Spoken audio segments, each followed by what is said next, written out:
the United America Network, this is Varsity Vibes, your roundup of prep sports action and the voices from prep athletics all across Riverside County with Luke LaMonte. Now, here's Luke.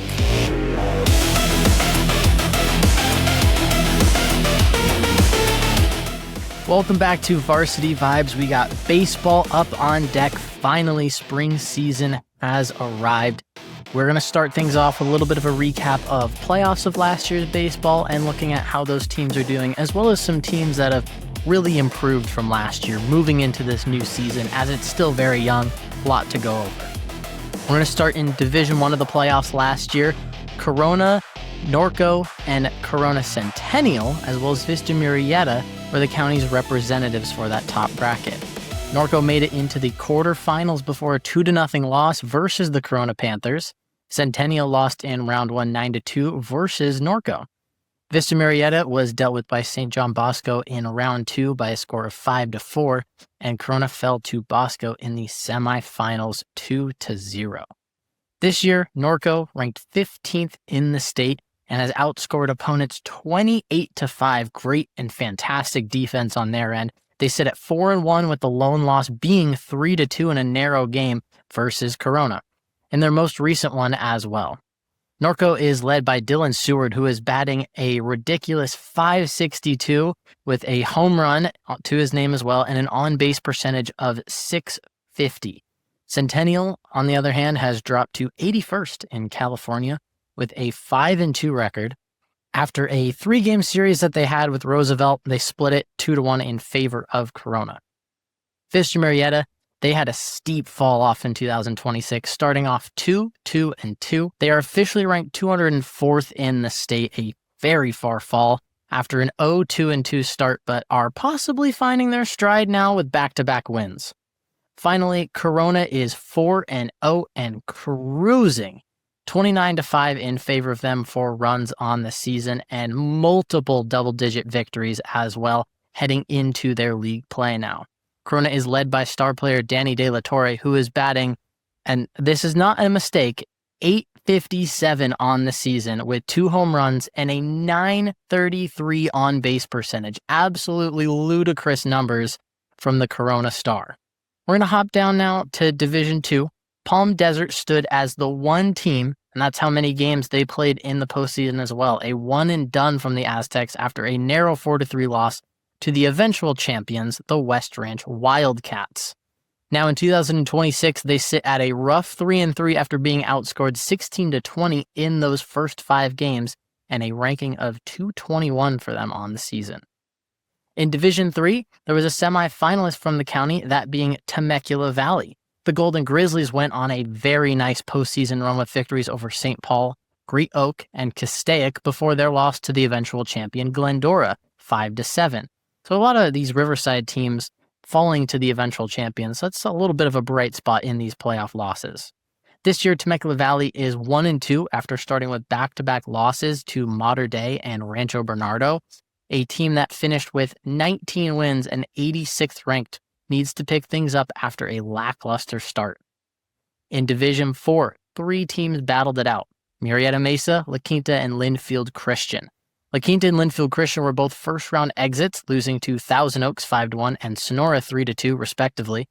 La Quinta is creeping near the top 100 this year, sitting at 113 after a solid 4-3-1 start, thanks to an undefeated 3-0 record at home. You got to defend home turf, and they're doing a great job at that. Linfield Christian, on the other hand, is just flat out perfect.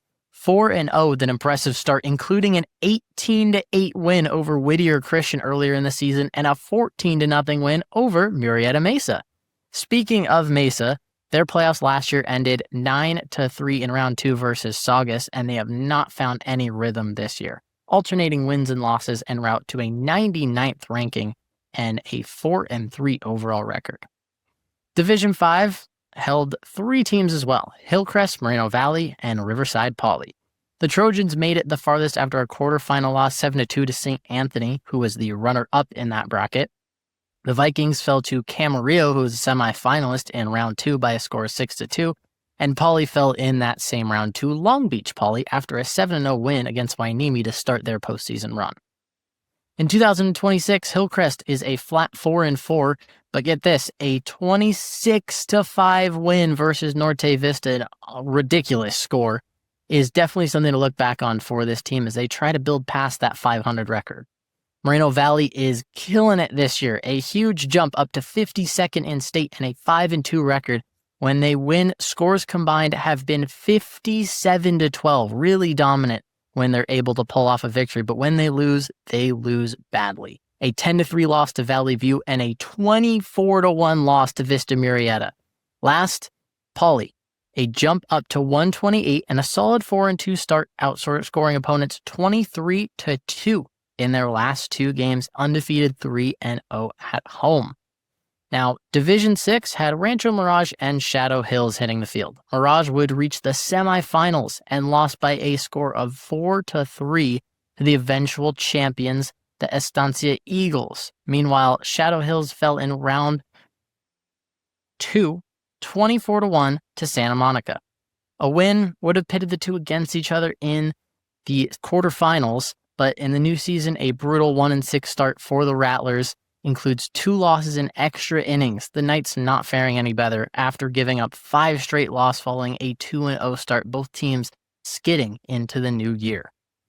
Now, in Division 7, Coachella Valley and Indio both one and done with losses to Channel Islands and Silverado.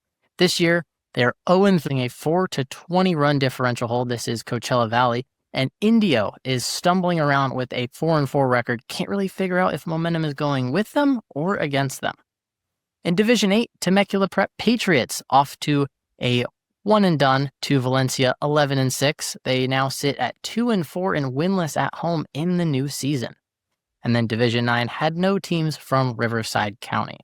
So that wraps up the playoffs of last year, but there's a few teams we still want to make note of. A couple of them are making some noise in the southern section, and we're going to bring them into this recap mix as well. To start 2026, nobody in Riverside County, I mean nobody, is better than Chaparral.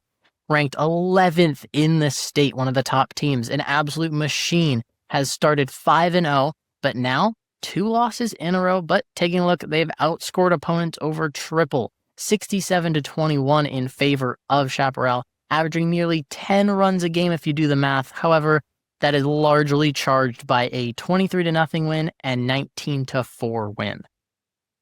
So overall, very high scoring for them, and they're off to a fantastic start. The losses aren't looking good, but they got to just pick things back up a little bit.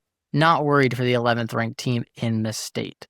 They have great hitting top to bottom, and that's what leads this team. But the biggest narrative for them is getting on base. 0 home runs, so it's all been in the park work for the Pumas. Not to mention very solid pitching, starting with double-digit strikeouts in their opening games. We also wanted to bring King into the mix. King is 10th in the state, a very impressive 7-1 on the season, largely in part to their pitcher Michael Lamb, who is holding a 2.33 ERA. The team is undefeated on the road and just keeps on winning. The lone loss being an 8-7 final score. This team is well-rounded and playing fantastic baseball. Also on a heater to start things off, posting 7 wins and 0 losses, but they do have 1 tie, so not quite undefeated. Through 8 games. Simply put, this team scores, and a lot. Over 10 runs per game, holding 99 runs already on the season. Their best win, a 17-0 squash versus Cathedral City. This team is only ranked 74th, but I expect that to change as they continue to hammer away at the win column on this season. Lastly, we have Valley View, one of the final undefeated teams left ranked at 26th. That perfect record not backed up by flashy stats such as the previous teams, only a 56-27 run differential. Even statistically, nothing jumps out at you with the team, but they're undefeated to say the least. The Eagles are just playing smart and effective baseball, doing exactly what needs to be done to win. So there's a handful of great teams here in Riverside County, a bunch in the top 100, a couple in the top 20 that we just talked about. There's a lot of teams that can make more postseason noise. Even though Riverside was very successful last year in the playoffs, they didn't bring home a title, but there's a handful of runner-ups or semi-finalists. So it's a good outlook as this spring season is just getting started here. Baseball, we have boys volleyball coming up as well, and track and field that we're going to talk about here on Varsity Vibes. So stay tuned throughout this spring season. We're excited to get things going here into the next phase of sports through the high school year here on Varsity Vibes on the United America Network. Varsity Vibes with Luke LaMonte is presented by the United America Network. Based in Riverside County, California, UAN is your home team for respecting the American way and countering the spread of misinformation. This is what democracy sounds and looks like.